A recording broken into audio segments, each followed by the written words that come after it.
ಕಾನೂನು ಏನು ಗೌರವ ಕೊಡ್ತಾರೆ ಅದಕ್ಕೆ ಸ್ಕ್ವಾಶ್ ಮಾಡಿದೆ ಅಂದ್ರೆ ರದ್ದು ಮಾಡಿ ಇಡಿ ಕೇಸ್ ಎರಡನ್ನೂ ಕೂಡ ರದ್ದು ಮಾಡಿದೆ. ಅದೇ ಬೇರೆ ಕೇಸಲ್ಲಿ ಆಗಿತ್ತಲ್ಲ,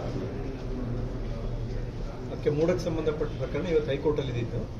ಕೋರ್ಟ್ ಅದನ್ನ ಕೊಟ್ಟಿದ್ದು ತಪ್ಪು ಅಂತೇಳಿ ಮಾಡಿದೆ, ನೋಟಿಸ್ ಕೊಟ್ಟಿದ್ದು ತಪ್ಪು ಅಂತ. ಇದೊಂಥರ ಬಿಗ್ ರಿಲೀಫ್ ಅಂತ ನಾವು ಮೊದಲಿಂದನೇ ಹೇಳ್ಕೊಂಡು ಬರ್ತಾ ಇದ್ದೀವಿ.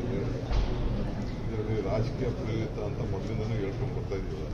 ಸೊ ಎತ್ತಿನಹೊಳೆ ಯೋಜನೆಗೆ ಸಂಬಂಧಪಟ್ಟಂಗೆ ಎತ್ತಿನಹೊಳೆ ಯೋಜನೆ ಅದು ಸ್ವಲ್ಪ ಫಾರೆಸ್ಟ್ ಅವರು ಅಲ್ಲಿ ಕೆಲಸ ಮಾಡಕ್ಕೆ ಬಿಡ್ತಾ ಇಲ್ಲ.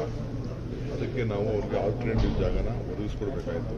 ಆಲ್ಟರ್ನೇಟಿವ್ ಜಾಗನ ಮೊದಲು ಕೊಟ್ಟಿದ್ದು, ಕ್ಲಾರಿಫಿಕೇಶನ್ ಕೇಳಿದ್ರು. ಅದಕ್ಕೆ ಫಾರೆಸ್ಟ್ ಮಿನಿಸ್ಟ್ರು, ನಾನು ಇಬ್ಬರು ಸೇರಿ ನಮ್ಮ ಇರಿಗೇಷನ್ ಡಿಪಾರ್ಟ್ಮೆಂಟು ಮತ್ತು ಫಾರೆಸ್ಟ್ ಅವರು ಇಬ್ಬರನ್ನು ಕರೆಸಿ ಒಂದು ಮೀಟಿಂಗ್ ಮಾಡಿದ್ವಿ.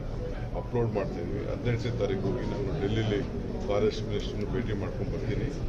ಬಂದು ಅದು ಕ್ಲಿಯರ್ ಮಾಡಿಕೆ ಕೆಲಸ ಅವ್ರು ಏನು ಹೇಳ್ತಾ ಇದ್ದಾರೆ ಅಂದರೆ, ನಮ್ಗೆ ಅಲ್ಲಿಂದ ಕ್ಲಿಯರೆನ್ಸ್ ಆಗಿದೆ, ನಾವು ಅಲ್ಲಿ ಪರ್ಮಿಷನ್ ಕೊಡೋಕ್ಕಾಗಲ್ಲ ಅಂತ ಫಾರೆಸ್ಟ್ ಅವರು ಹೇಳ್ತಾ ಇದ್ದಾರೆ. ಅದಕ್ಕೆ ಸುಮಾರು 170 ಎಕರೆ ಅಷ್ಟೇ, 170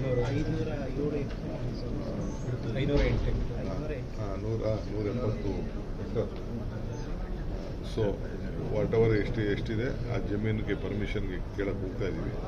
ಒನ್ಸ್ ಫಾರ್ ಆಲ್ ಏನೇನು ಡ್ಯೂಸ್ ಇದೆ ಆದಷ್ಟು ನಾವು ತುಮಕೂರಿಗೆ ನೀರು ತಂದು ತುಮಕೂರಿಂದ ನಾವು ಚಿಕ್ಕಬಳ್ಳಾಪುರ ಕೋಲಾರಿಗೆ ಹೋಗಬೇಕು.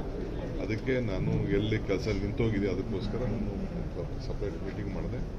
ಸೊ ಅವರೆಲ್ಲ ಈಗ ನಮ್ಮ ಡಿಪಾರ್ಟ್ಮೆಂಟ್ ಅವರೆಲ್ಲ ತುಮಕೂರು DC, ಹಾಸನ DC ಇಬ್ಬರು ಕೂಡ ಎಲ್ಲೆಲ್ಲಿ ಜಮೀನು ಸರ್ಕಾರಿ ಜಮೀನ ಫಾರೆಸ್ಟ್ ಹ್ಯಾಂಡ್ ಓವರ್ ಮಾಡ್ಬೋದು ಅದನ್ನೆಲ್ಲ ಮಾಡಿದ್ದಾರೆ. ಸರ್, ಕುಮಾರಸ್ವಾಮಿ ಇದು ತುಷ್ಟೀಕರಣದ ಬಜೆಟ್ ಅಂತ ಹೇಳಿದ್ದಾರೆ ಇವತ್ತು.